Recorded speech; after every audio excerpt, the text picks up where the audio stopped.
Every day, we as society rely on mechanical time, whether it's to situate ourselves in the present time of day, or if one has a future engagement to attend. Either way, we are thinking in the present and looking to the future. So what about the past?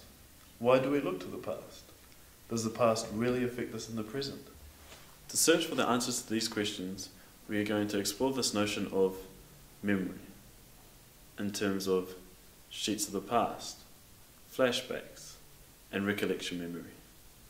It may also prove useful to consider the concept of affect in relation to the virtual and its effect as a catalyst or change within us as human beings.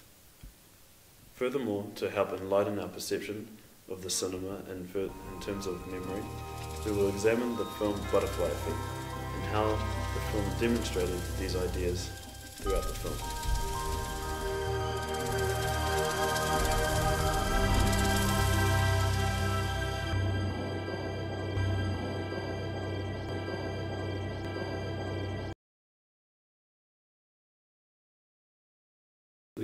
Memory, you don't really stop, you just do it.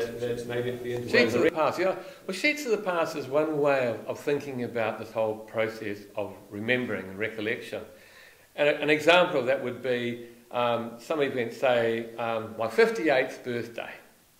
And my 58th birthday, and I think of that, and I think about how much whiskey we drank, who was there, the mischief that we got up to. The idea of the event of the 58th birthday is a trigger to create a whole association or zone of associations, and that for me is the sheet of the past. And it's really interesting because it's quite a dynamic field. The next time we think about my 58th birthday, the sheet will actually actualise different connections. And even from there you can go to another sheet of the past.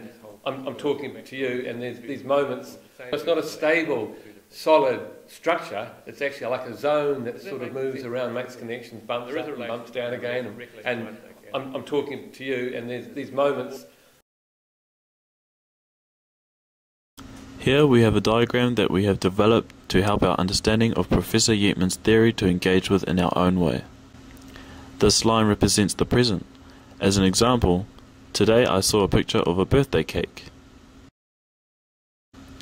This visual image works as a catalyst of recollection memory. Here we are being brought back to a specific sheet of the past. As I reminisce, I remember how I listened to the Lion King mixtape for my 10th birthday.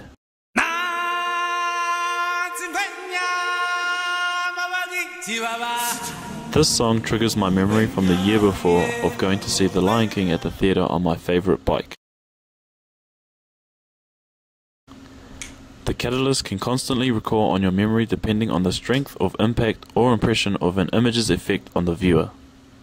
The catalyst can also trigger recent memories, and then back to the past again as shown on the diagram. So it is easy for memory to snap back and forth through time.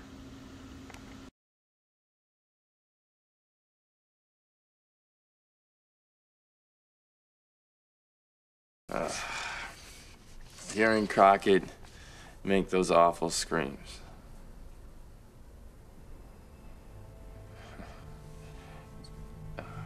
Just writing about it gives me the shivers. Come on. Come on. It was like Tommy was possessed or something. There was a hate in his eyes.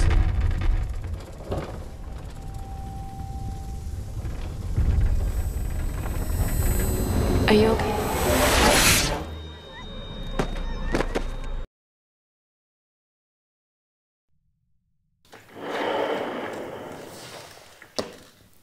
Through the careful analysis of the concept of memory, we have come to a more enlightened sense about the way we as human beings associate with the past. By examining scenes from the Butterfly Effect, we can see how the visual and the virtual have helped to further our understanding of affect in relation to the cinema. After conversing with Professor Yetman on how he engages with the concept of sheets of the past, this has led to our understanding, but furthermore changed the way we engage with media using these concepts.